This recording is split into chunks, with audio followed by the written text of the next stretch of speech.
Oh, hello. This is Tak Chung from Wok with Tak. I have 3 cast iron wok and I use them on a rotational basis regularly. It is about time for me to use my 14-inch large cast iron wok. I set it out on the kitchen the night before. Next morning when I walked into the kitchen, I could not help to admire the beauty of this wok. I think one of these days, this wok will be in a museum. This wok has a smooth round bowl, a pedestal-like bottom, and it has a pair of elegantly crafted handles. The handles are not insulated, so I use a pair of silicone handle pads to handle the wok when it is hot. Unlike other cast iron wok, the surface of this cast iron wok is smooth and shiny. I have done a review on this wok about years ago when I first got it. Since then, I have used the wok over 50 times. People seem to like to enjoy watching wok video, and I like to do them. So why not do a 2020 review? I'm going to do this review based on a 2-dish dinner that I make recently. I started with a chicken dish followed by a tofu dish. The total cook time for these 2 dishes is about 14 minutes. This will give you a glimpse of how the wok perform in everyday cooking situations. At 11 pounds and 15 ounces, this is the heaviest wok that I am using on a regular basis. It is heavy as well as hard to move, so I'm going to cook the first dish with a light flavor, followed by the second dish with a stronger flavor. This way, I don't have to move the wok between the 2 dishes to have it clean. Before start this cooking session, I spot season the wok. If you're not familiar with this seasoning method, please see my video. The first dish is a simple garlic chicken dish. I marinate the chicken with 1 tablespoon of cornstarch and seasoning, which I use mushroom seasoning and lemon pepper. I prep the chicken in advance and store them in Ziploc bag so I could thaw them out in 10 minutes. I add 1 tablespoon of canola oil to the wok. Because the wok has a round bottom, it takes a very small amount of oil. From this standpoint, the large cast iron wok has an advantage.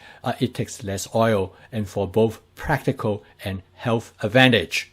The wok has no problem in heating up on the glass top electric range, and the chicken cooks rapidly. The cornstarch stuck and burned to the bottom of the wok, but the wok spatula has no problem in scraping them off. In about 2 minutes, the chicken was done, and I served them on top of a salad. I cooked the next dish without washing the wok. It is a spicy tofu dish. The chicken dish will not affect its flavor. In fact, the tofu dish will actually clean up the wok as it cooks. I started with ½ cup each of chopped carrot and chopped jalapeno pepper. I then stir fry 2 tablespoons of fermented black bean in the middle of the wok. The small round bottom wok is really handy for this purpose because it creates a little satay pan right in the middle. I then add 1 tablespoon of garlic chili paste followed by 1 pound of tofu that I have cut into cubes. I then finish the dish by adding 2 cups of portobello mushroom. I lastly season the dish with a Korean barbecue sauce to give it a slight sweet flavor. The cook time is 5 minutes. It's a good dish to accompany the garden salad with chicken. The wok looks clean after cooking the tofu dish.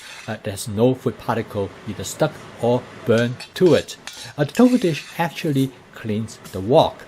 I clean the wok under running water using a Primera brush. I then put the wok in the oven and to dry it for about 2 minutes.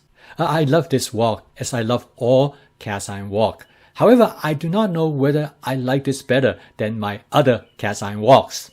They all have their distinct characteristics, and they are all different from each other, and I like them all. Will I use one as my everyday wok? Possibly. I will think about it. Please see my review on cast iron woks in general. I hope this information is useful in helping you to decide about cast iron woks. Thank you for watching.